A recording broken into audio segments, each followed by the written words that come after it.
Okay, we are going. Sure are. Ah, it says we're live. I don't know if that means physically or online. Whichever, I'll take it. It's got to be better than the other option, right? We're here. We're here. Spiritually. We are indeed. My good man, apart from rather warm, how are you?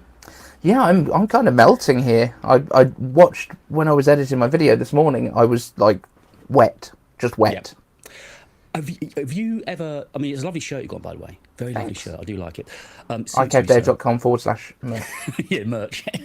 Have you ever had that horrible feeling? It's not about screaming kids, but it's too hot to shut myself in the studio. So it's school turning out time. So you will hear kids for the next 15 minutes. I apologise for that. But yeah, when you get to the end of recording a video and you suddenly realise you've got moob sweat, it's a horrible, horrible thing. And you realise it's either re-record the damn thing in the middle of the night when it's cooler, if I could say it, or just live with it. But yeah, that is why I've got a black Cropping. shirt on this afternoon. Just cropping. What? Yes, You just get really tight just on the face. yeah. Oh, I made that mistake last week as well. Jakob's in. Jakob. No, no, not Jakob. Sorry, Josiah. Josiah's Josiah. in. Josiah. Good morning, This is evening, or happening afternoon. already. Wherever you are, we will take you, Josiah. If it's good afternoon, good morning, or good evening, whatever, we're happy just to have you along with us. I hope Oh everything is yeah. well for you. Yes, so the sweat thing's always a horrible thing when you get to the end of it. And then also, there was last week, because I've done the last two main videos here where I'm talking to you. Normally, I've got a studio about 5-10 miles away that I go and record in, but it's just been too hot there. It's upstairs in an old fire station, and it is right under the roof. I mean, slap bang under the roof. And when I've got blackout curtains drawn and 3 lights on me, it's just, I would be in a puddle of sweat within moments. So I've had to record here. It's a But there was beautiful always image. something, there's something, it is a beautiful image, and it's one that I'll share. Let's face it, we know that you had a beautiful image, that if you didn't screen capture it as I was climbing into position, you missed a good chance there to hold me for ransom forever and a day. If only. I'll send you one of those emails. Yeah. It's only going to be from my cave Dave or from a sponsor giving me some sort of rubbish that I don't want. Yeah, so I just, also when you finish recording, no matter how carefully you try to set up the scene behind you, inevitably there's always something you look back once you're watching, you think, damn, I missed that. And I'm not going to say what it is in the video, it's just gone up now. But there was something, I don't want to draw attention to it, but it was something, as soon as I started editing, I thought, how the hell did I miss that?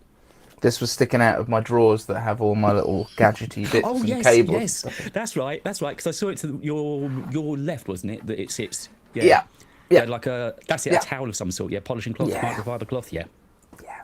Yeah, we all do it. We all do it. No matter how meticulous you try to be, something always comes along to trip us up. So let's just give you a little bit of forward promotion. You're doing a live live streams of some kind, both before and after the upcoming Wanderlust event, aren't you? Well, I've actually been super organised today because I remembered to put them into my script and then I remembered to set them up before I put my video live and I put the links into my last video. So look, there's actually 3 upcoming lives that are already scheduled. They have thumbnails. That's a first. That's Making a organised. Well, thumbnail before a video. what I will do is after we finish this afternoon, then I'll go over to your video. I'll grab those links and put them in this one as well. So that people Amazing. can, because we've been getting some decent views on these. Yeah, because the actually, during last week. thing we want is people to go and watch my video. No, I'll put your link to your video in there. Sorry, yes, good point. Nailed it. Very good point. I'll do it all. I'll do your video and links for futures. I'm trying to cover your bases, man. I'm trying to get everything out there I can for you. So, You're a lovely man. are you getting a little bit sort of juicy and excited about it all? Oh, so excited. I don't think we could hide my excitement last episode about the grey iPhone and then that one that was more grey. Black, apparently. And then there's one that's a bit less dark on the grey and then one that's a bit blue looking. That's Yeah. very exciting for those iPhone Pros. I think it should just be called iPhone Blue this year, really, shouldn't it? I think, to be fair, in my video, I think I made a reasonably good point, which is everyone's going to put a case on it. Don't matter. Except me. Me and Dan Barbera, I believe, are the 2 people that run without a case all year long. I think I found a buyer for my current phone as well, which is rather exciting. My Wow. 14 Pro, because I'm thinking if I can sell that on, Go on then. You be my my auctioneer. It was a 1 terabyte Pro that I got, not the Max. That's the smaller one. I paid 1,700 for it. What do you think that would be worth now? I reckon you're going to be just shy of £1,000. So as it is, my daughter's ex-boyfriend that I met up with at the weekend. Long story, but anyway, lovely chap, Rory by name. He got in touch with me this morning and said, I'm actually really interested in that phone if it's still for sale. And I said, yeah, I just don't know what it is. So as it's him, if I was to give it him for sort of 900, do you reckon that'd be a... Yeah. I was going to say like 950 if you were putting it up on like an eBay or something like that would be probably pretty reasonable. Oh, I'll offer him for 900 then, because then I'm thinking that gives me most of the money to go and buy the 15. And really, if I'm buying it, I've got to buy the Pro Max this year, haven't I, to get the new lens. Well, I think you do, and especially with the potential new feature that could be enabling. It's as if we've worked out an actual segue. Yes, like we're talking into it. The floor is now yours. So, there has been talk of spatial video coming to these iPhones, which would be pretty ace, I'll be honest. I'm not 100% sure that it's going to need that telephoto, if I'm honest. I think it's going to be more about the LiDAR sensor and sort of building that depth map. And I've also got a feeling that it may be that with your Vision Pro headset, which we're all going to buy on release day, obviously. Absolutely. We're going to travel to America, Yep. put it on pre-order, pick it up and fly back that night and get a video up about it by midnight. Yeah, I mean, to be honest, I think the flight only adds about 10% extra to the cost of it. It's actually the cheap part, isn't it? Yeah, that's the economical bit. But I think because we've had this cinematic mode that appeared in iPhone Pro models recently, was it last year? Could have been the year before even. That uses your LiDAR to build that depth map and then give you the option of basically recalibrating what's in the foreground and what's in focus. Yeah. All of that information exists in those videos, so theoretically, Apple would be able to play that back to you in 3D on a 3D headset. I think. That would be very Apple. I mean, because it would. I've always thought with them, the amount of forward thinking they must do, because all of these things come together as if by happen chance and accident. And once or twice you could excuse it and say, well, that was a good bit of fortune. But they clearly are so damn clever that they're thinking of all these things tying together in their ecosystem years. And I mean, it's another reason to keep iPhone, isn't it? Because it will work with your Reality Pro headset. It's so damn clever. But we've also, like, who knew the word spatial really as like a tech word before the AirPods? Yeah. Spatial audio appeared all of a sudden. Yeah, other people called it Dolby. They called it spatial audio because they were priming us ready for spatial computing. And the stuff, all that technology that's in the AirPods is what's going to place sounds around you when you're using the headset. You're going to have, like the LiDAR that's been in these phones for so long has been training it on sort of building rooms and things like that. LiDAR is going to be all over the front of the headset so that you know where you are spatially. I think we may have touched on it before, but things like the object recognition that you can get with the iPhones may well make the headset an accessibility device. So you can wear it if you're partially sighted, and it will tell you what you're looking at, so you can operate your microwave. Because that's part of the features they brought out last year, wasn't it? With those right towards the end. Oh no, was it earlier this? Just before Dub, I think it was like a month before Dub. You know the ones I mean, don't you? And that was one of it. They made a big thing about being partially sighted, that you could use the scanner to go over like a microwave button and find out where the correct timers were and things like that. So exactly. Like if you've got that on your head and it's got hand tracking built into it, of course, it'll tell you where your hand is. Yeah, brilliant, absolutely brilliant. So that could be coming onto the. Well, it depends. I mean, it's features already there on the phone, essentially. Isn't it? Hello to Jakob as well. He has joined in. Hey, Jakob. Jakob, I actually said hello to you beforehand because I looked down and saw J and my brain didn't actually read. So that's Josiah's in with us and Jakob. Anybody else that's name starts with the letter J? Only other J people. Yeah. Welcome today. Yeah, Johns and Jeremy's were waiting for you to join in. So if you're out there, please join in with us. Yeah, so I wrote like a last piece today on the iPhone 15, and I think everything is pretty much locked down now as to what we're getting. It doesn't seem like there's any big shocks coming. I think we know pretty much what we're getting. It's just if that ability to use spatial audio and in conjunction with the Vision Pro comes along, that will be one of their big headline moments of the show, won't it? Yeah, I think the only stuff that we're likely to have an wow moment now is going to be software features. It's going to be how stuff gets used as opposed to what's physically there. Because if you remember this time last year, we were all worrying about the eye hole that was going to be on the top of our phones. And then, oh, Dynamic Island. Oh, they've made it all one thing in software. Oh, that makes so much more sense.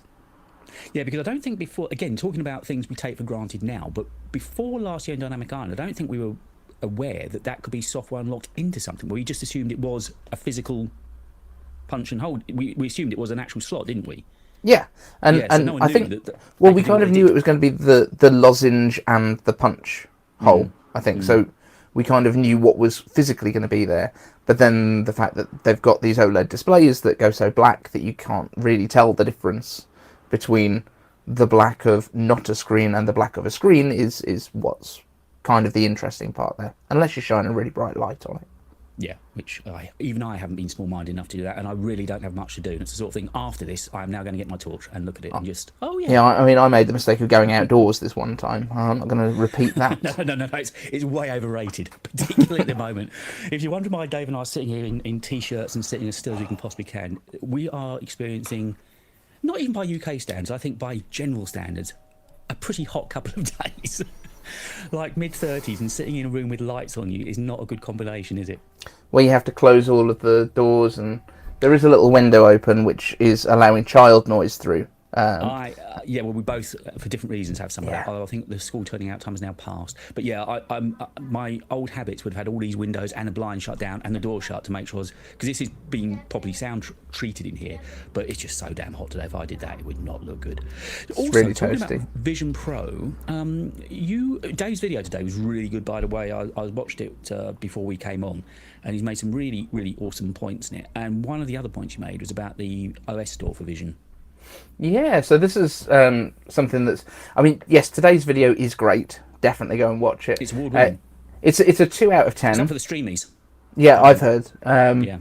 It's a 2 out of 10, but then that's Linus's fault. Exactly. For the controversy. So, if you yeah. line everything like me, it's really easy to get a 1 out of 10. Yeah, If I've the got comparison a... is 5 views in the first 2 days, I can Well- smash a 1 out of 10 easily. But yeah, I mean, this one, it's doing fine. It did like 500 in the first hour and a half or so. Something like that. Yeah, Which I look was at like, that's really good. And then I was like, oh, I thought that'd be a 1. Oh, no. No, Linus. That one that did the like That 70,000 moment of glory. views in a day. That's ruined my next 10 videos, hasn't it? They've got no chance. Should have just smashed out some easy stuff. But getting back to the Sorry, award-winning yes. video that is yours of today, yeah, talking about, are you a fan of the Dynamic Island? Jazar's asking the punch. Who isn't? Well, I've got it. I don't refer to it an awful lot. I sometimes see stuff going on up there, but the amount of times I've ever tapped on it to bring it up, you know, for instance, if I'm playing a podcast, I don't really ever go onto the island to bring up the podcast. I don't know. It's a nice little graphic at the top of the screen. I suppose it's pretty. You could argue equally it draws more attention to that part of the screen, which you wouldn't normally see. I'm pretty ambivalent about it. It's not something... Sorry, now I've got a helicopter going over. Yeah, I can hear. They're coming for you. We are live. Oh, yeah, the squad is going to... We're going to have the SWAT team jumping through my ceiling any moment. The neighbour above me is not going to be happy about that. Sorry, wrong apartment. Sorry, ladies and gentlemen. Yeah, so I'm not a massive fan of it. It's kind of there. It's nice. I like it. I think it's tidy. And I think now that it's going to go into all the phones this year, as opposed to just being in the Pro phones. So it was quite niche, and I don't think the developers really knew what to do with it. And you have to remember as well, when a new kind of feature like this comes out on a new iPhone, it's also something that wasn't covered at the WWDC before that, which is when the developers would actually get their hands on these new APKs and all that sort of stuff. Yeah. I don't know if APK is actually the right word. APIs, you know, I know what you mean. developer things, you know, for the clever people. So obviously there wasn't any kind of heads up for them. It takes time for developers to get new features into stuff. So I think it's been really useful for people, probably more in the US, who use it for things like sports scores, because you can go into Apple News, tap on one of the sports games that you're interested in, and it will keep the scores either side of the dynamic island. If you're using music, like obviously not in the car because that's what CarPlay's for, but you know, it's nice to have quick access to it. I still think they've kind of got it backwards, in that I think you tap it and it brings up the whole app, and you press and hold and it opens up within the dynamic island. Like, go the other way around, perhaps. It's really good for alarms and stuff like that. If you've got an alarm that's set on your phone, rather than taking over the whole screen, it just pops out from the island. That's nice. The way that it works for Face ID looks really nice. It's a good way of covering the fact that you've still got a big hole in the front of it for you. There's an excuse and a reason for it now. Yeah, but at the same time, with the Android phones that do have smaller holes, they've just got a camera there. With the iPhone, you've got Face ID in it, you've got a depth sensor, you've got the dot emitters, all of that stuff that has to be in there. So on the back of the phone, isn't it? That little dot under the lenses, that's the LiDAR. Yeah, that's the LiDAR on there, but the true depth camera that's on the front can do very similar stuff, although not as effectively as the full-on LiDAR. But you know, you couldn't do what Apple did with stuff like Animojis using just a camera. It would be far less accurate. It wouldn't be able to kind of do that 3D effect as well. And any of the Android phones and like Windows computers that use your face as the unlock, not in any way secure in comparison to like Face ID, because Face ID is actually measuring the geometry, whereas with the Android ones, it's a photo recognition. That image. So it's like, a photo will actually probably unlock it. You just hold a photo of yourself. Yeah, genuinely, like that's the issue. That on the video, I mean, it sounds like it'd be a classic video to make. I'm sure it was done because there were so many videos of people literally trying to replicate faces, like taking molds from people's faces to try and fool Face ID, and they couldn't do it because it actually also pays attention to whether you're alive and your attention and whether you're looking at the camera and all of that stuff. Like, the detail. It's so much more secure of being than alive. Touch ID. Sorry. The detail of being alive. I know, I do my best. If you have a family member that dies, some traffic our way as well. So Jakob, thank you. Oh, thank you. All the traffic you can. Yeah, if you do have a family member that dies and you need to unlock their phone, you will need to give them a little wobble while pointing the phone at them. We've crossed into a very murky and dark PSA. area now. Dad, when your phone dies, is it okay if I just prod you a little bit just to unlock it and empty your bank accounts? Yeah. Sure, whatever. That's fine. Sorry, that's got to throw me off piece now. One of the main things we're going to talk about a little bit later on is the idea of a cheaper MacBook possibly coming into the lineup, because what we need is another device lineup with Apple. I need that in my life. We're going to be talking about that in a little bit. But before getting on to that, I happen to mention to you about Safari. And there's been a new Safari technology preview release today, which is fixing 178 bugs. 178 bugs kind of sounds like I've had most of them. It's well, Dave and I were chatting just before we went live, and I mentioned it, and he said, "Yep, I've been having Safari issues too." For some reason, it's become the slowest of the browsers. For many years, never used anything but Safari. Yeah. I had no need for Chrome. Slightly different now with the whole YouTube thing. And at the moment, the way I'm streaming is off Edge, funny enough, because it's the only one that works well with Riverside, I found. But by and large, I'm a Safari boy. All of my passwords are done through Safari, and most of the regulars and all the familiar sites I go to, it's all Safari tabs. Blah, blah, blah, blah, blah.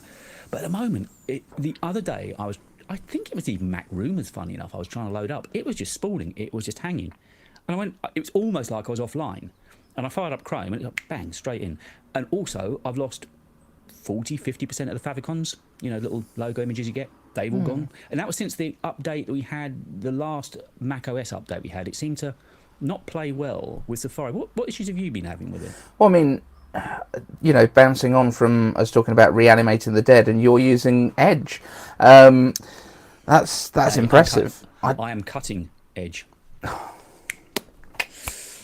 Dad jokes for days. No, the big one that I was having was I came back to my computer earlier, and I was just like, why is this chugging? It was like there was a visible delay for like typing letters into Twitter. Which really shouldn't be an issue. No, no, not with like an M2. That should be all right. That should be just about capable. I know it's not a pro, but you know. That'd be efficiency cause all day long. So yeah, so I looked up at my display bar, my at the top, and I've got iStat menus that sits up there, and like where the CPU cores are, they were all at full usage. I was like, strange. Yeah, Not been here for a bit. Open on Chrome or something. It's been charging. And then I popped into Activity Monitor. That's the name of it. I always forget this. I always call it System Analytics or something. Popped into there, and Twitter had two windows open, one of which was using 3.8 gigabytes of the 8 that I have available in the entire system. And the other one was using about 0.7 of a gig. And that one wasn't even open. So, yeah, it wasn't not my favourite. So, because you're on an 8 gig machine, aren't you? I'm on two different 8 gig machines. So you had approximately half of your machine being taken up by Twitter. Yeah, I have a feeling that something along the lines there might be to do with them having like 2.5 engineers left and a hamster. Yeah. And a very poor logo designer. I mean, it's not the best, is it? Although mine's all purple now. Is it? Mm. Oh, have you been big enough to become an official person then? I mean, yeah, I was big enough. I didn't realise. I owned £9. Hey, that'd be me with a good month on YouTube. That's how you know I'm a baller. So what's the criteria for earning £9? Oh no, I didn't earn it. That's what I paid to get my. Sorry, I thought you'd got to that point where you've paid to be the subscribed member then, the user. Does it make any difference to the quality of tweeting, other than the fact it uses half your RAM up? No, I mean it's been awful if I'm honest. So it now takes an extra like 2 steps to tweet anything, because when you want to tweet something, it gives you a 60 seconds of you can undo this now if you want. Oh, of course, because you can delete and edit, can't you? Yeah. Or not delete, you can edit, yeah. So I tweeted about this, saying, why is it now harder for me to tweet? Now a paid up tweeter. Yeah. And a couple of people were like, oh yeah, you can change that in settings. Apparently per device, and then it undoes it when it feels like it. Ah. So I did it on my phone, and then I went to my Mac, and the thing was coming up again going, we'll send this soon. You can send now. I'm like, just send it. The whole point of Twitter is it's fast, and you have to react in the moment. That's the point of it. But that is used. But for Twitter, for some reason, on Safari, was using up half of your machine's resources. Yes, just because I think there was a GIF playing or something. Yeah, I mean, it's weird, isn't it? We went through that spell a couple of weeks back or months back where we were trying to find alternatives to Twitter because we thought the demise was imminent, kind of thing. That was the word on the street. But I mean, I've got Threads, but I haven't looked at it for donkeys. I've got Mastodon, I haven't looked at it for donkeys. Twitter is still the one, isn't it? It's still the one you turn to, the one you go to. Sadly, like I have been trying to use Threads a little bit more, but by the same token, like it's not going to go away. Like Threads, what Meta, Instagram, Facebook conglomerate needs to do really is have some way of Threads and Instagram interacting. Like have a Threads tab in the Instagram app, or something like when you've got a new story. You know, like on YouTube, we're live right now. So on your YouTube account, if anyone sees one of your other videos, there'll be a little ring around it to say Dave is live. It's live, yeah. So why not have a different coloured ring that you can put on the Instagram ones that says, check out my latest thread from the last 24 hours. And you click on it and it takes you to Threads. Like, then it's going to draw people through and they're going to get into the habit of using the app. That's where they've gone wrong, I think.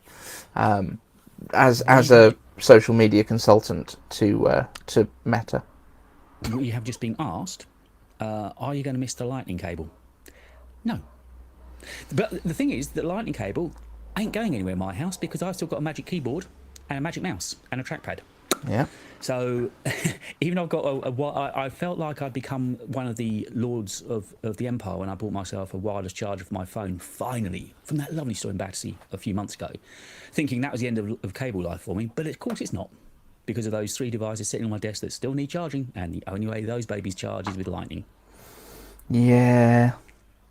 I've got one of those as well, actually. But these, I think, will also get updated. I think we might have talked about this on a recent show, but it'll be when the iMac gets updated, so possibly October. But who knows? Maybe this could be our excitement. Maybe the Macs are coming next week. Oh yeah, but on the last one we did together, last show we did together, you were thinking October the Macs, weren't you? Yeah, I was. No Macs at the event. But equally, if they, I mean, we know they're going to have to bring all these devices round to USB-C at some point sooner rather than later.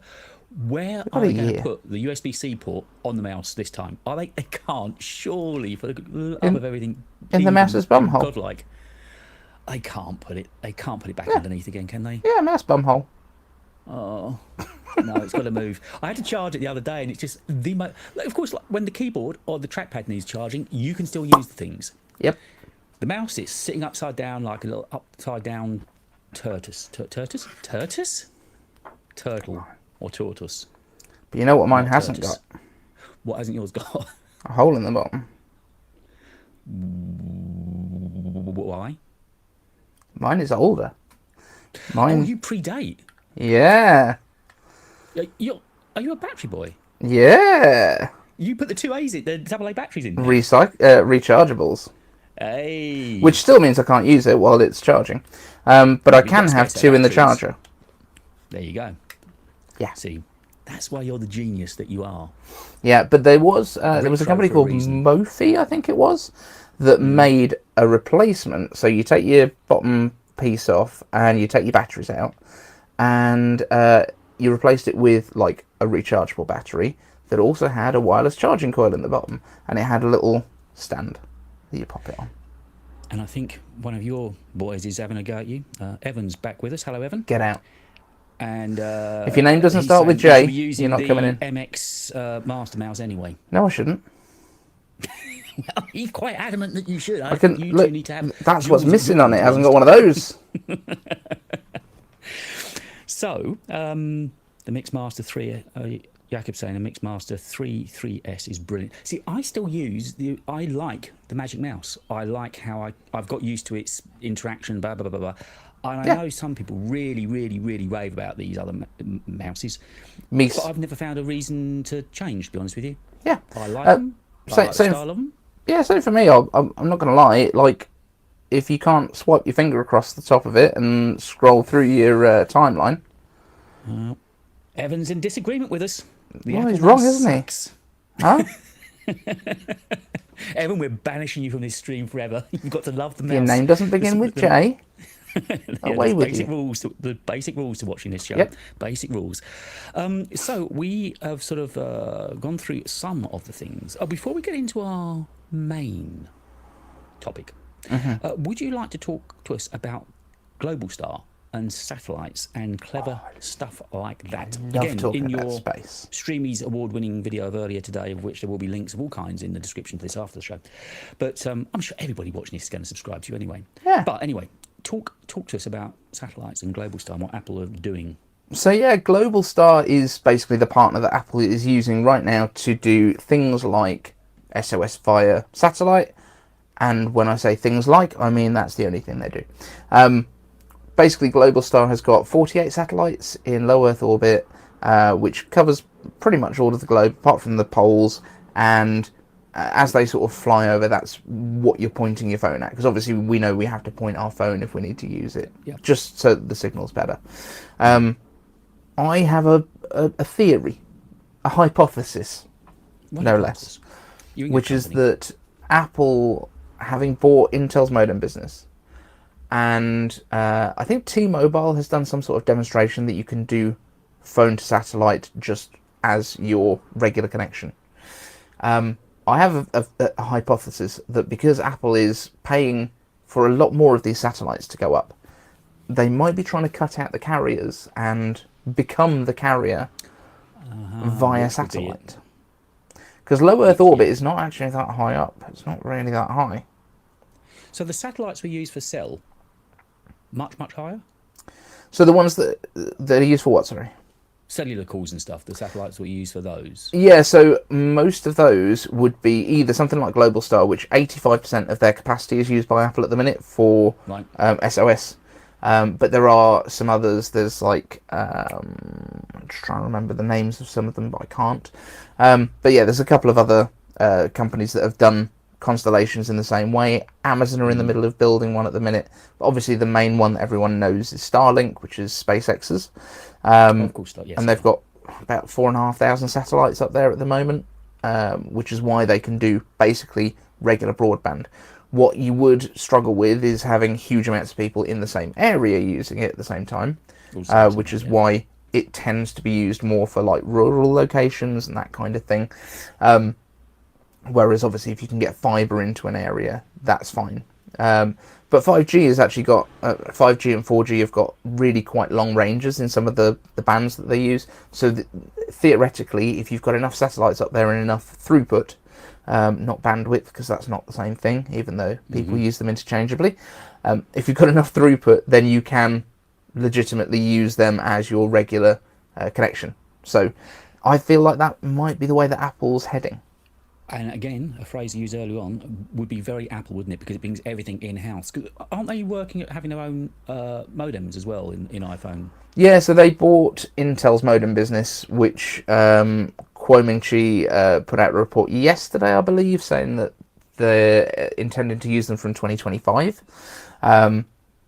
which would line up with a couple of years of throwing loads of satellites up at the sky, especially now that launchers have come down in price so much. You know, because Apple are worried about the budget. Yeah, exactly. But I mean, Starlink, when they throw up a Starlink stack, basically, because they don't launch one satellite at a time. With a Falcon 9, you're launching somewhere around 50 to 60 satellites. And you can actually watch them go across the sky if you're there at the right time. You can watch like the trail, and then they kind of pop out into their correct orbits. But yeah, Apple would need to get a lot of satellites up there if this was what they were going to do. But it could be a backup to rather than just being, rather than just being for emergencies, it could be like a backup where you can connect to the internet if you're out of service. But eventually, I think they'd like to do it themselves. Hello to Nub from Malaysia. He's hey, Nub. With us as well. Hello. Just explain something to me, my dear Oracle. SIM-free or SIM tray-free phones. Already a thing in the States, right? eSIM. Yeah, that'd be the term. We can't, is it the UK isn't ready for eSIM yet, or we can? I mean, No, not the at all. that's coming out, well, the technology's already there, 100%. Right, so why is it lagging behind then? Have you got an Apple Watch? Yes, I have. Is it a cellular one? No, it's not. Ah. Do you think the cellular Apple Watches have a SIM tray? See, when you talk clever, I've got nowhere to go. No, with a lot of them, they started off with doing like dual SIM iPhones for China, and then I think the UK ones have got the capacity for an eSIM already and a regular SIM, but that's how they do dual SIM for these. So you can have like a regular SIM and an eSIM, which is kind of downloaded like a profile. Right. So with Evan, by the way, as much as he hates the Magic Mouse, loves eSIM. So does that mean that when the 15s launch, that you'll be able to order one with eSIM if you chose, or it would be in it by default? This is whether you decide to go eSIM or an actual interesting copy. It just depends, because I think what Apple's done kind of in the US is really kind of driven the idea of using eSIMs a bit more, which has then prompted a lot of the carriers to get their things in order. See how I censored myself there for you. Yeah, so I think they probably, I think all the carriers over here are ready for it. I haven't actually heard anything about eSIMs with UK devices. No. On the grapevine, but it might be that it's happening. I haven't seen any renders that have included SIM trays, but then if China's already had eSIMs and the US has already had eSIMs, that's probably what the leaks are going to be of. So maybe they're going SIMless this year. I was reading on Mac Rumours said that they thought France was joining the list of countries that was going to go eSIM. And again, it seems, we're normally right, pretty much near the front of all of these things. I just wondered why we were lagging behind a little bit with that. Although again, and this I think does pertain to the world and the ether in which we talk, mix, and listen and watch, is that the phone reviewers of this world said that eSIMs are right pain. I think for the average, that constantly are swapping handsets to test and review and so on. Yeah. Probably that is the case. But this is, again, we live in a very restricted, tiny little bubble. Most people do not do that. And if it's just your only phone that you're keeping for 2 years, no. But also, I'm sure the idea of eSIM... Got a second phone at the moment, but we don't talk about that on this show. Yeah, absolutely not. We've got nothing to mention here. Again, for 1 week only. I do think that... one of the benefits of eSIM is supposed to be that when you go travelling, you can basically download a local eSIM for the length of stay. Oh, yeah. So the idea is that your phone would have the capacity to basically switch eSIMs reasonably quickly. And as it's a software thing, I don't understand why it would be hard to do. What I can see is that some of the carriers in the US might have an issue if you're on like contracted phones to do those switches regularly. I don't know. That's the only thing that I can think of. And somebody else has just joined in with us that you will know well. Saran Byte is with us. Saran Byte. Hello, pal. He's joining. Yeah. Finally managed to catch... Don't give us the finally managed to catch up. We know you've been watching. We know that you've been basing your content on what we talk about. Saran again joined Alex and I on a podcast. Beginning of this year, maybe. I think it was like a week or two before I did, because I'm sure it was Saran's one that kind of surfaced it to me. Right. Saran, it's lovely to have you along. Yeah, he's fine. You need to let us know what you're doing about the event next week, so I'm sure you'll be covering it as well. So time is marching along, so we need to actually begin getting into our main subject. Yes. Finally, someone else is here to rag me on Dave. Budgets. I think Evan's looking forward to having a good joust at your name with Sam and Josiah's Unbelievable. So I think Josiah likes a physical sim, from what I'm reading there quickly. But one of the things, the main thing we really wanted to talk about today, and the thing I sort of jumped on to make a thumbnail out of, was, are we on the precipice of getting a much cheaper MacBook that's going to join the range, and very much in mind of targeting the Chromebooks? Well, apparently so. And I'm sure this came from Marcus Gemuntus as well. He mentioned it, has he? The Sage. I'm sure that's where the whole idea came from. I could be wrong. It might have been Quo, because I'm not a real journalist and I didn't mention my sources in my video. But yeah, from the sounds of things, Apple is looking to make a much cheaper, more budget friendly competitor to the Chromebook, because the Chromebook has taken over the education market quite a lot, which I think Apple has done really well with iPads in the past. But I think education kind of likes a keyboard, and Apple likes to charge many thousands of pounds for a keyboard to go with your iPad. So running this from the top then, because I didn't really know much about Chromebooks until watching your video earlier on, because being only a Mac user, but they're very much a stripped down essentials machine kind of thing. Yeah, basically the work of the devil in technology form. It's basically Chrome OS is Chromium browser based, so pretty much all of your apps run in a browser window.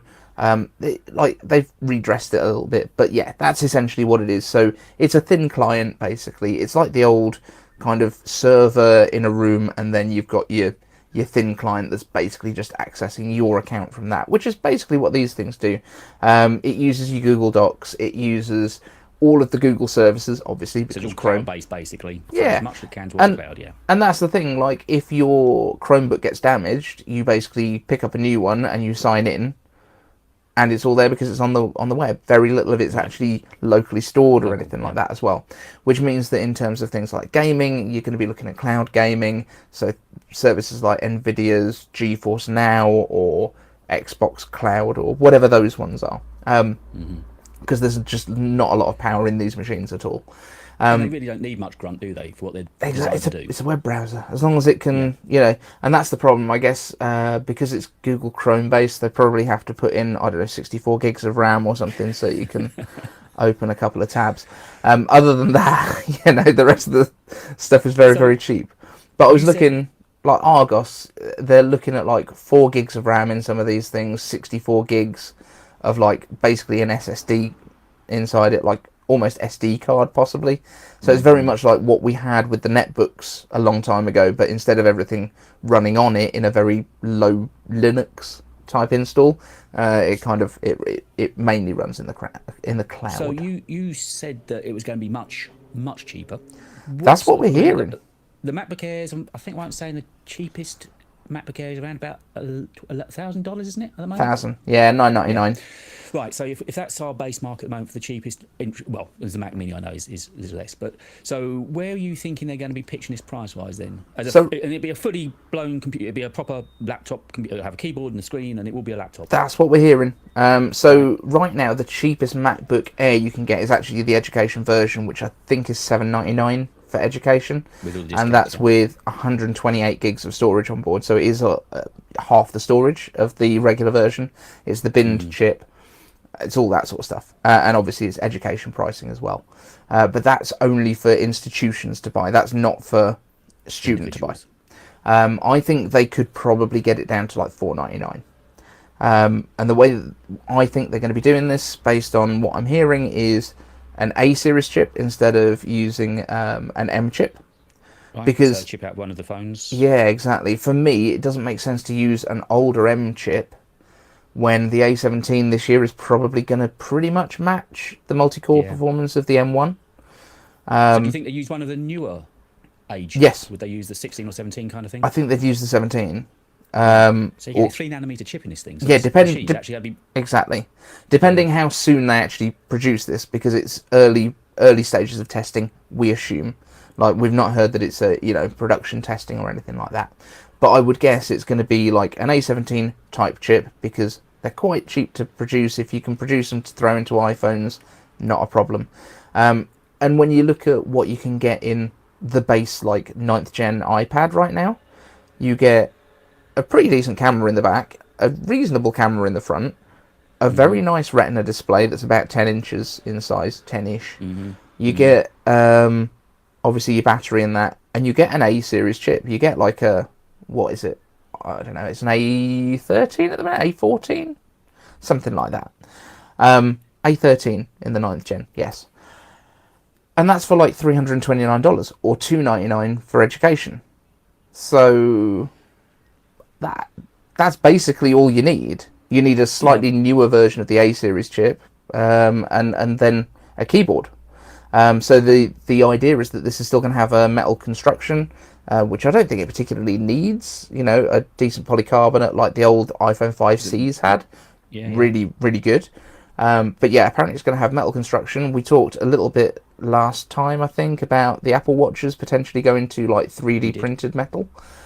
Could be something along those lines. Maybe that's a production method that they can use instead of machining it from a single piece. So rather than the current way that they make a unibody, essentially 3D printing in metal, which is used again in the space industry, bringing it full circle. There's a lot of stuff that could be done to reduce the prices, and do you need to have a backlit keyboard? Probably not. You can save a little bit there. Do you need to strip it back as much as possible then? Yeah, that's backlit keyboard. There's no need for that. Yeah, that's my assumption. And they've got the components already from previous machines, haven't they? They've got displays they can use. Yep. As you say, they've got the A chip that they can lift out of the iOS devices. Yeah, so they exactly. We've had a couple of mentions here. Saren's saying, my brother did have a Chromebook, and it was decent, to be honest. No performance issues for the basic usage. However, he much prefers the iPad 9 I got him. And I feel like the iPad already competes with that market. And Evans said in the US, anybody can get education discounts on normal base Mac if they say it's for homeschooling. It's a good one. I'll play that game. My Mac Mini was education priced. Because my wife was a student at the time. Perfect. Because obviously you need some sort of student number or something, I'm guessing. You can't just you have to do a registration thing over here. I think when I got my first MacBook Air, my parents, I think my mum was still a registered teacher, so we used that. I think I did do that actually for my daughter when she went to uni. There you go. Because I think she said... she needed that Mac Studio, didn't she? She needed that studio display. That's what she needed for watching them their TikToks on Mirror. Yeah, that's exactly what she needed.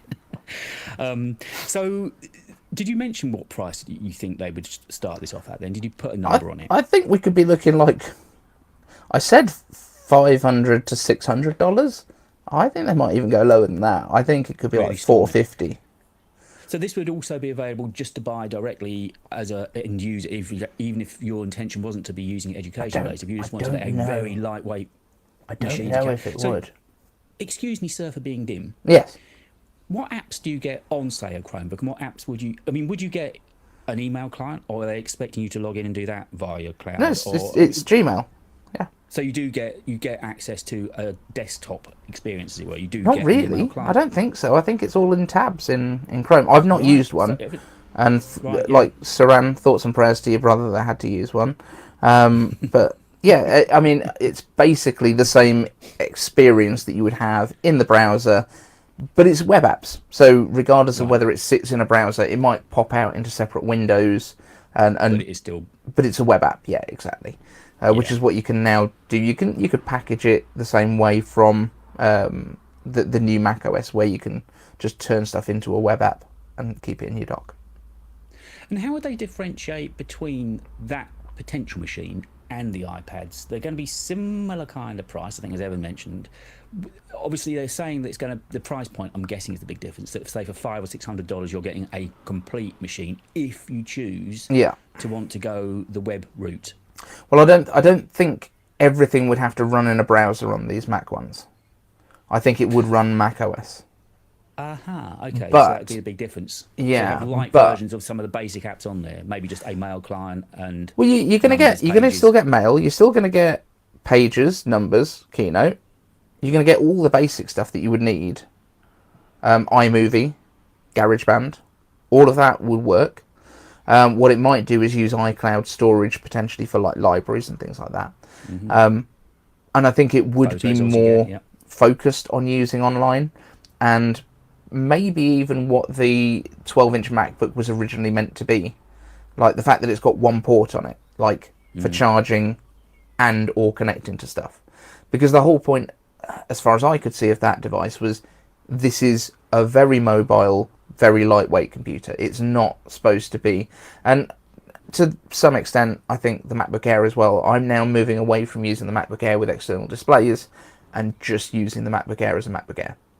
And then my desktop setup will be using the Mac Mini that's built into Project 91, looking all beautiful. But because you've got things like universal control, you would be able to sit down at your desk and use your MacBook SE or whatever it might be to use your desktop. You know, you could still pop over onto those screens. I did say back to the Mac, and Dave informed me earlier that it's not really a thing anymore. Yes, on your video. It's only been like 4 years, in my defence. You were saying about you can get back to my Mac, and I thought, damn, is that with us again? No, it's not. It's when I. But it could be. Used to work a bit more properly, as it were, and I had my main Mac somewhere else, and you know, some nights there'd be something on the desktop I wanted to get, and I was trying to remote desktop, and I thought, back to my Mac, and I went, look, I couldn't find it. I searched everywhere, and then I was watching your video today, and I was thinking, how stupid am I? It's been, but no, it's not, is it? No, that was just me being dumb. That was a moment. I was hoping that you could, but you can use things like, you know, you can use file sharing, which is one of the projects that I've got in the works for Project 91, is that I'll be able to plug in all my external drives into that. It can live on the desktop. When I'm around the house, I can just access them over the network. So it'll become like a little home file server and my desktop. But yeah, I do think. So someone's saying it's web apps, and you can also run Android apps on it. On Chrome, yeah. And Sam was saying this is Sam saying again, if it's $449, I highly doubt it would be available to regular consumers. I feel it could be potentially eat into sales of the base iPads, and if it ran into the full fat Mac OS.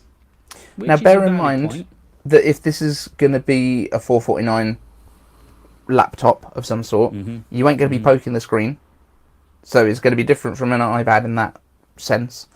It becomes more of a Mac experience. You wouldn't be able to run a desktop, aren't you? Yeah. That's the big difference. Yeah, you wouldn't be able to run things like Final Cut, logic. I don't think. And I would also say, don't give it external monitor support.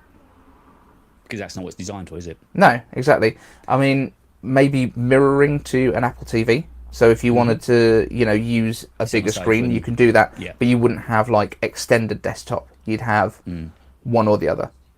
Yeah. Or mirrored. Yeah, I mean, I see where that machine would now fit in, where it would sit. That kind of makes some sense, because it's going to be very, very clearly defined apart from the other Macs, because they're almost going to play on the fact that it's not a heavy, grunty machine. They want it to be light, easy, and very much kind of where the MacBook Air, I guess, started. But the MacBook Air has become so powerful now because of the M series chips.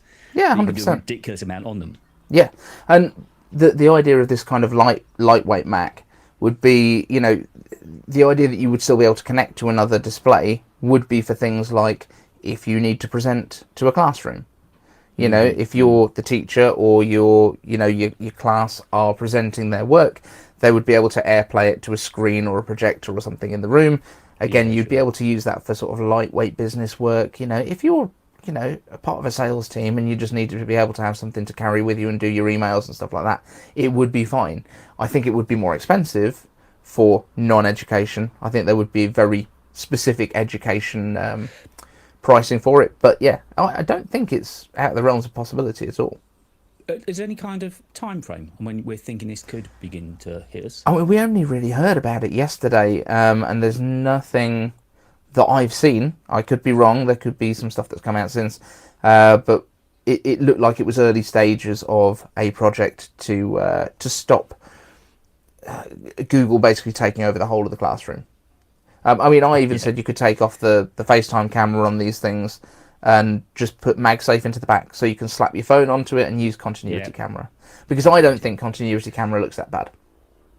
Now, talking of... Actually, just before I get onto that, remind me about continuity camera, because I want to just briefly mention that in a second. Okay. Obviously, there's some form with Apple and education, because Steve Jobs, that was one of his big mantras, wasn't it? It was one of his big things, that Mac should be big in the classroom. They wanted to stand firm behind education and make sure these machines were available to everybody. Yeah, absolutely. And Apple's done a lot of that with iPads recently, but also going back to sort of the iMac G4, which was the beautiful sunflower one, the first one that got its LCD display. They made the eMac, which was the CRT version of it, and I think it was about $500 cheaper. Yeah. I've got two of them in the loft. Your loft is a good place to be. There's two eMacs, there's two iMac G4s. You've got a collection. Yeah. And the point I was going to make about continuity was, when I'm doing some of the B-roll shots for videos, and say I want to show a display or show something, I've forgotten I can do desk down view, can't I? I can do top down view. You can. I've never tried it. I don't know, because I've got a mount. I've got one of the Belkin mounts. I've got my iPhone, so I can just pop it on top of my MacBook Air, and boom, I can view the desk. You can. Yeah. But what are you going to put there? That. Is it just going to be to cover your keyboard, so you can just tell people your passwords? No, I think people generally know my password. I've doxed myself quite a lot in the past. Okay, so good. I think that's all out there. Yep. I did that last year, no word of a lie. I did this live waiting viewing thing when I was getting ready to buy, I'll say the MacBook Air that I'm on at the moment. And so I had this camera on, and I was filling it out, not realising that they could actually see virtually everything. And you typed in what, sorry? I typed in, card numbers, passwords, It's one of those moments you learn very quickly in this game as to what you can and can't and shouldn't do, and what you need to try and blur out very quickly. But anyway, ideally not credit card numbers. So, yes, I'm going to try using that top-down desk view, because if you've got something, for instance, you've got a phone on the desk, you want to show an app or show a keyboard shortcut or whatever you're doing, rather than, because it can sometimes be a bugger to get your DLS down properly. I don't know. Fingers apparently looked quite elongated on there. I don't know. I just need to have a play around with it. I've forgotten all about it, and I need to use it. I know you want. Bear in mind, it's basically it's basically going to be keystoning it like with a projector. So if you've got a projector that's off on the wonk, it's just going to you stretch everything out on the one side. So if you're looking from up here, where the top of your laptop is, and you put your hands down on this side, they're going to look like they're way further away. So yeah, it's going to look a little bit strange. Would be okay. Be worth a go. Yeah. Yeah, no, I'm thinking it could be a decent. Yeah, it's just I've got to at least try using it because I just haven't used it, and I thought I'm missing a trick there because Yeah. it's because the other times I've used continuity camera, it is brilliant. It And that is really literally is. what we're on now. So Yeah, and obviously I was watching your video early on today, and I know that was done with your lav mic, by the way. Is that a wireless, or do you have it into the port on the bottom of the phone? it's all wired in. It's a wired, yeah. Because I noticed you're wearing a lav, so you just Yep. pop that straight into the bottom of your phone. Yeah. Just using Yeah. the lightning to 3.5mm And dongle. slightly nerdy. What do you record in on your phone? In cinematic or? Filmic Pro. So I don't use Aha. the Apple app. I use Yeah. Filmic Pro rather than. So it's not filmed in continuity camera for my videos now, although I did for a while. Just plugged it straight in and wirelessly. It was already on your Mac using QuickTime. Yeah. But now I use, because I do it on the other side of the room, my iPhone goes into the teleprompter. My work phone has my teleprompter stuff on it on the bottom. And then I plug in the microphone, and then I open Filmic Pro, and then I open Filmic Remote, because I use the old legacy one on my iPad. And the iPad basically becomes your viewfinder, and you can do all the controls, start, stop, monitor audio, all that sort of stuff on the screen. And then you colour correct in Final Cut, yeah? Yeah. Because do you film, because you can film in log, can't you, on Filmic? Because I've tried doing it a few times. So do you film in log? No. Because I'm so you do minor colour correcting afterwards, so it's pretty good when it comes straight out of Filmic. But yeah, it's got white balance controls and a bit more exposure controls. And yeah, it's normally a little bit overexposed when it comes out. Yeah. That's what I tend to... But that's because I've played around and I film at different times of day, and there is a big window behind where the camera sits. So sometimes I get a bit more global light with that. But yeah, when I go into Final Cut, I always colour correct the whole clip at the beginning, correct all the audio on the whole clip at the beginning, just with compressor and levels, and then turn it into a new compound clip, so that Final Cut isn't having to process that all the way through while I'm working on it. So it just gives me like a single file that I can... So that video, because you and I were messaging early on this morning, and that would have been around about 9ish, 10ish. You hadn't recorded, or you were just about to record that. Yeah, I dropped the kids off to school. I got back here at 9. We were messaging at about 10 past 9. I think it was recorded by about 9:30, and then it was posted. I was in the car by about 11:30. And I was amazed at how quickly. So processing wise, did it not take that long in studio to get processed in? Because it was about a 13-minute video, so it's a fairly long video, wasn't it? Yeah, 13 minutes. I think it said as I left it was like 42 minutes to go for the HD version. Right. Yeah. And by the time I got to where I was going, I was able to stop, do the Premiere live, and like do the live chat for the first 3/4 of it, and then go into my meeting. Oh, do you always do your? I know you Premieres quite a lot, don't you? Just that's the basic idea, that you can just chat with people that are watching it live time. Yeah. And the big thing was, when I first started the channel, my huge focus on it was always community, and like I still reply to every single comment on the videos. Some of them get more sarcasm than others, but they all get a response, and because it was such a regulated thing when we were doing it during lockdown, it was like every day at 1 o'clock it went live. And so people knew to come back, and we'd always just hang out. We'd have 40-50 people on a lot of the premieres, like watching live and chatting. Yeah, because that's a good interaction, and you're getting good feedback, aren't you?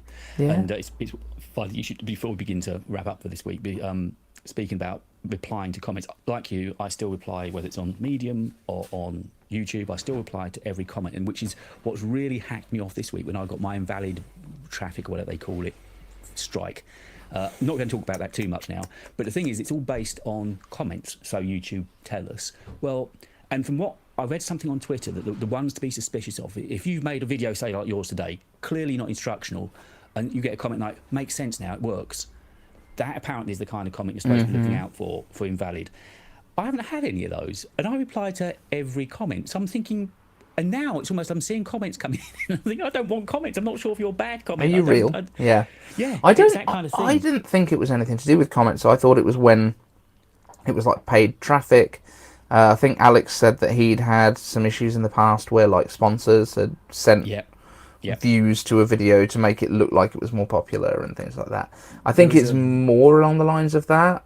But I think a video I was tagged in somebody's tweet last night, a video, another creator talking about the mess that it is and just trying to get it to become viral because it's hitting so many people. I'm sure he was the one pointing to the comments in there. I think it's become comment driven, but the trouble is that it seems to be very much Google led.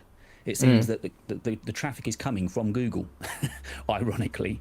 So maybe that's why they've stayed quiet. They're in a bit of a pickle. I don't know. They're probably trying to work it all out behind the scenes before they make a big announcement about it. So yes, it's just when you talk about replying to comments at the moment, I'm being very careful, look at the comments and trying to ascertain if it's... I think people just need to put, I'm a real person at the end or something. I need to... Yeah, but then the bots will take 3 days to realise that that's what everyone's doing. And yep, the nature of the beast we are in. So are you getting a video up tomorrow?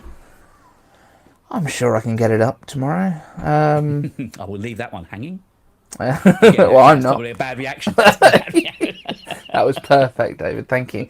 No, hopefully, fingers crossed. If there's anything interesting happens today, other than this wonderful conversation that we've just had, if there's any interesting news that breaks, I'll try and record something tonight because I managed to do my script yesterday and then just was too tired.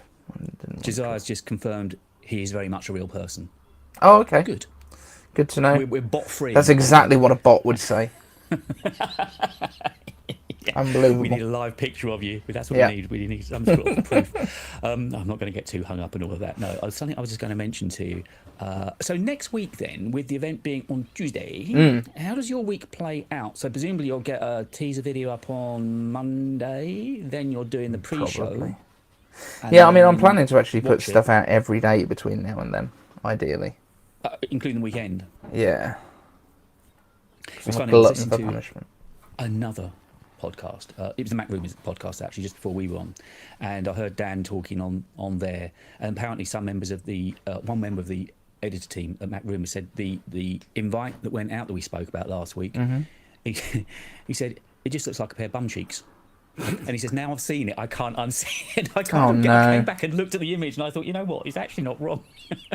Oh, I'm just going to have to check. It does look like bum cheeks, doesn't it? I'm going to have to check on the thumbnails I've just made for my live streams to see if that's what I'm pointing at. So it probably is. Oh dear, I've just caused you some work. But hey, better before the event, right? So you're going to do what, like an hourish live beforehand? Yeah, that's the plan. So like 5 o'clock UK time. We'll go live. So yeah, an hour before. And then I'll be watching the thing, and then an hour after it starts is where my next live stream starts. So we'll probably have like a holding screen up because we don't know how long it's going to be. No, and that's something we were going to mention as our final part of this week's show was. I said about it being a pre-recorded event, and you said not so sure that it is. Yeah, the wording on it. Fire into the wind here. The wording on that invite is not the same as they've had on the previous ones. I'm sure it said something different. I'd love to see a live event again. I'd like it. But I think the crowd reacting, there's the odd little mistake that happens. It's just live, and things live, as this very show, are always better because you've got that element of what happens in real time. I mean, 100%. This show is definitely better than all of the pre-recorded Apple events. The transitions that we've had have been absolutely stunning. They are looking at us. They are keeping an eye on what we're doing. How you managed to hang that camera from the duck, I don't know. To get that shot. And I'm not going to let. If any of you guys were late, sorry, you might have missed some of the good parts. Yes, that's a tease to rewatch.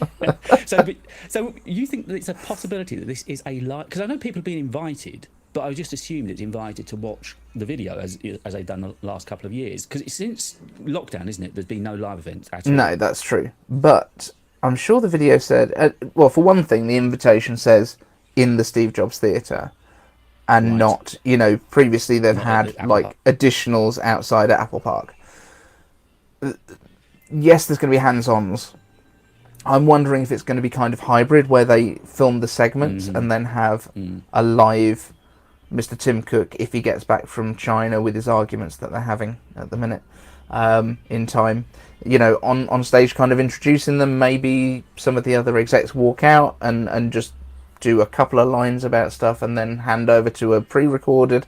But then you can kind of mix in that reaction from the crowd and stuff. Yeah. You know, which is kind of what they've done in the past. They've always had pre-recorded segments, but I think they could just go heavier on the pre-recorded segments, because they've had Tim and Air Force One and people on stage at the other events, but they've just not showed it on the stream. No, we don't see it. So if they can just vision mix that together and do it in a kind of live way, maybe then at the end go, and we did all of this on Final Cut, which now includes live editing. Like, do you know what I mean? Like, why doesn't Final Cut have like an OBS type thing built in so you can produce live streams on it? That'd be awesome. I'm looking forward to it more now, because with the prospect of possibly being live cut in some way, that would be I just think bringing something new to it, or bringing something back to it, wouldn't be a bad thing now. The pre-recordings are brilliant, and we all sit and marvel at their productions, because they are stunningly good. I mean, so good. Yeah. But equally, when you look back at some of those old events that were live, and you're never going to get those iconic moments, you know, with Steve is sitting in his armchair and getting the iPad out and getting the MacBook Air out of Manila on, but those iconic moments with the crowd's ooh and ah reaction, you're just never going to get it. I mean, at WWDC, one of the ones that was better to watch, fun enough, was Marquez's studio video he shot of it when they were in the crowd as Vision Pro was announced. Because then you got to hear all the oohs. I'm sure you watched it. You got to hear all the oohs and ahs, didn't you? Yeah. Which and when the price was announced, and yeah, people were running and hiding. Babies crying. Babies not being fed because they got to save up for the Vision Pro. Absolutely. Yeah, so next week is looking like it's going to be a busy week. And I think I'm probably going to try. I was just talking, I think, before we went live. I think I found somebody to buy my iPhone 14 Pro. So that basically gives me almost get a base storage. I'll get 256. Yeah. Which I did. It was, we all know, my terabyte mistake of last year. So I'll get the 256. That'd be more than enough. Now that you know you can actually get the Pro Raw off of it, the ProRes video off of it, you're like, I don't need the storage anymore. Yeah, well, yeah, exactly. Just stuff it. I'll leave 5 videos on it, it'll be full. But no, I mean that will clearly be something I'll be interested to see, is just how much difference the Thunderbolt. We're assuming we're getting Thunderbolt on the Pro Max, and what that periscope camera is like. So, yeah, I'm hoping that I've now found an excuse that I can buy the 15 Pro Max. Seems good. Yeah. Ultra. Well, it's been another. Yeah. Well, sorry, Ultra. Yeah, Ultra. Maybe. I think next year, because apparently they're getting bigger next year, aren't they? The two Pros are getting bigger next year. 6.7 and 6.9, isn't it? Doesn't make any sense to me. Apparently, so an eminent writer wrote this morning. Oh, well, in that case, sorry. Both phones can have the periscope lens in next year, both. Yeah, the only reason I understand that the 15 Pro won't have it is because they physically haven't got enough space in there, because it is that much larger. Surely it's more about depth than anything else. But they always say thickness matters. Yeah, indeed. And we'll just leave that one hanging. Yeah, back to that one again. All comes full circle. Yeah, my question would be, typically they do 3 years once they change a design, and this year we're apparently getting a new design because of the rounded edges and the titanium and things. And so that doesn't really line up with what would normally happen, so that feels about as legit as John Prosser's iPhone 4 Reborn that happened. Definitely happened. Yes, I remember that well. Well, hopefully, even though next week is what it is, we should have time to chat on Thursday. I think Thursday works good for us both. Fingers crossed. We'll have had time to digest what's going on at the event. We'll know for sure what we've been given, what it's all about. I may be getting iOS 17. I may be in the wrong city on Thursday. Oh, bums. Okay, we'll message. We'll talk. Yeah, maybe Wednesday. We'll work something out. Yeah, let's be flexible. Let's just go with the flow. Let's just do it. We're free spirited. We'll do something. We'll do something. So it's going to be a busy week. Thank you, everybody. New design. Yes, Josiah likes the idea of that. Thank you, Josiah. I know you've been there for the whole time. Sam, Evan, Jakob, it's been lovely seeing you all there. At some point next week, Dave and I will be back. And Dave's got loads of content coming out. And I'll leave all sorts of links to his various videos, both current and future, in the description to this. It's been lovely chatting with you all, and Dave, thank you very much once again. Love you all. See you all next week. See ya.